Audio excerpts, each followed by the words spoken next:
Straight ahead on the Valley today, he didn't mean to do it. The man accused of killing Grand Forks police officer Cody Holte explains what was going through his mind at the time of the shooting. Plus, friends are asking people to remember a great woman whose life was cut short by a killer. Also coming up, another twist in the race to beat COVID that has doctors across the country concerned. But first, it was a great save by police officers after a frantic mother called for help. Her child was trapped in a hot car, and the rescue was caught on body cam. The frantic few minutes played out in Phoenix, where temperatures are topping 100 degrees. Even after breaking through the window, the door would not unlock. That's when a police officer crawled through the window to get to the crying 2-year-old boy who was sweltering in his car seat. His mom had just returned from the grocery store and was about to haul baby and bags into the house when she accidentally locked herself out. Health experts urge parents and caregivers to always check your back seat before locking up. Maybe even leave something like your purse or cell phone in the back seat to remind you to check that area. Clinics in the Valley say they plan to continue the use of the Johnson & Johnson one-dose COVID vaccine, despite the FDA's new warning of its link to a rare nerve disease. This disorder is known to occur when the immune system mistakenly attacks the nerves. Symptoms can typically start with minor numbness of the hands and feet, but can then lead to more severe effects. About 100 cases out of the 13 million doses of the J&J vaccine have been associated with the disorder, most impacting men over 50. It's now 9 minutes before 7 on our Tuesday morning. Let's get a check of that First Alert Storm Team forecast with Lisa Green. Good morning. Today we are concerned about more wildfire smoke, especially in the northern valley today as the air turns more northerly. The wind turns more northerly and drifts in some of that smoke. And eventually this does work south as well. So we're looking at that air quality forecast reaching that orange category, which is unhealthy for those sensitive groups today. So folks with health issues, if you have some older adults you're concerned about or your children, all of those groups are more sensitive to the wildfire smoke. So it might be a good idea to limit your time outdoors, avoid those strenuous activities at least outdoors here today. Here's a look in Grand Forks. You can see visibility is gray and hazy. Once again, we are looking at that sun trying to shine its way through that smoke aloft with conditions that again are a little more hazy in the northern valley. We also have some fog there too impacting your view, and it's 3 miles your visibility in Langdon. Howlock 3, it's 5 in Grand Forks. Visibility report of 5 miles in Roseau as well, and visibility a little bit better in the south here to start off this morning.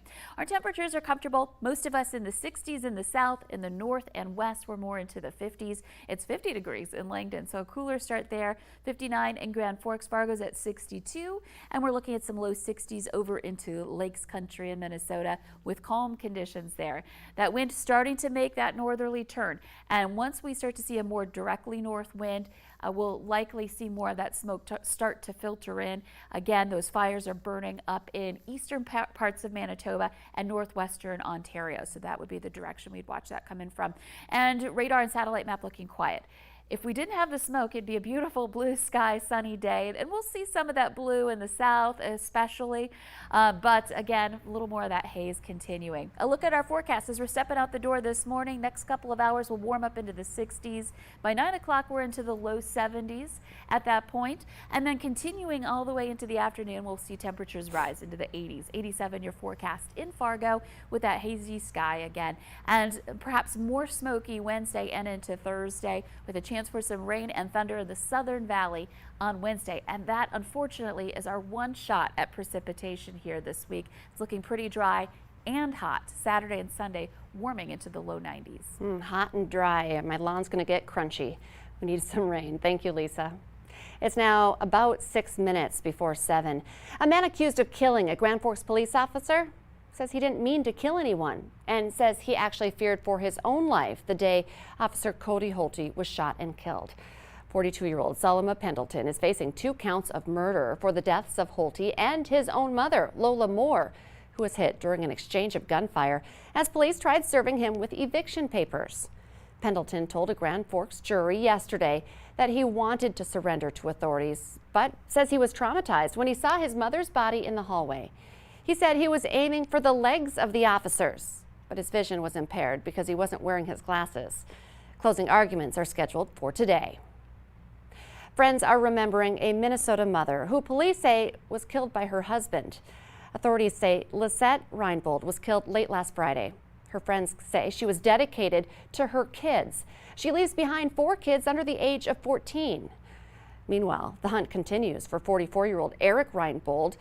The U.S. Marshal Service is offering a $10,000 reward for information leading to his arrest. Don't remember Lisette because of her husband.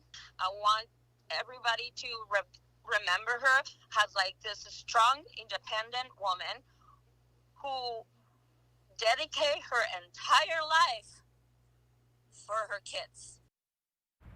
If you have any information on Eric Reinbold's whereabouts, you're urged to call the Pennington County Sheriff's Office or your local law enforcement. His picture's up on your TV right now. If you see him, do not approach him. Police do consider him armed and dangerous. A 31-year-old Fargo woman is in jail accused of stealing an elderly man's car and then crashing it into a fence. Jamie Singer was arrested for robbery and reckless endangerment. Police say the 89-year-old victim had stopped to help Singer yesterday afternoon on 18th Street South. They say she jumped into the man's car, kicked him in the chest, and then took off with his vehicle. Officers later spotted the car and tried to make a stop. That's when Singer crashed into a fence.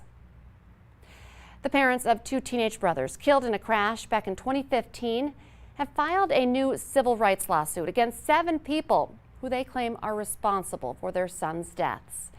Ray and Catherine Kavalvag say 4 people were employed by Park Christian School and 3 were with the Minnesota State Patrol at the time. Their sons, Zach and Connor, were involved in the crash on I-94 near Dalton on their way to a basketball tournament in Wisconsin. The lawsuit alleges one of the coaches led a 3-vehicle caravan and passed a semi when another vehicle passed in front of that same semi and cut it off, causing it to swerve into the passing lane where the Kavalvag's vehicle was. Zach Kavalvag was not able to avoid the semi, causing his pickup to roll and throw 2 of the passengers out of the vehicle. The man accused of spray painting hateful graffiti on a Moorhead mosque in April has pleaded guilty to gross misdemeanor harassment. Benjamin Enderle was arrested after a Walmart employee showed police surveillance video of him purchasing red spray paint, which was used in that vandalism. He later admitted to police that he did spray paint the mosque. He says it was a joke. It's now been 2 months since a fire destroyed Gigi's Playhouse in South Fargo. Over the last 60 days, Gigi's has resumed a limited in-person schedule with more than 100 hours of participation in June. But more space is needed. A new location has been secured, and they need your help.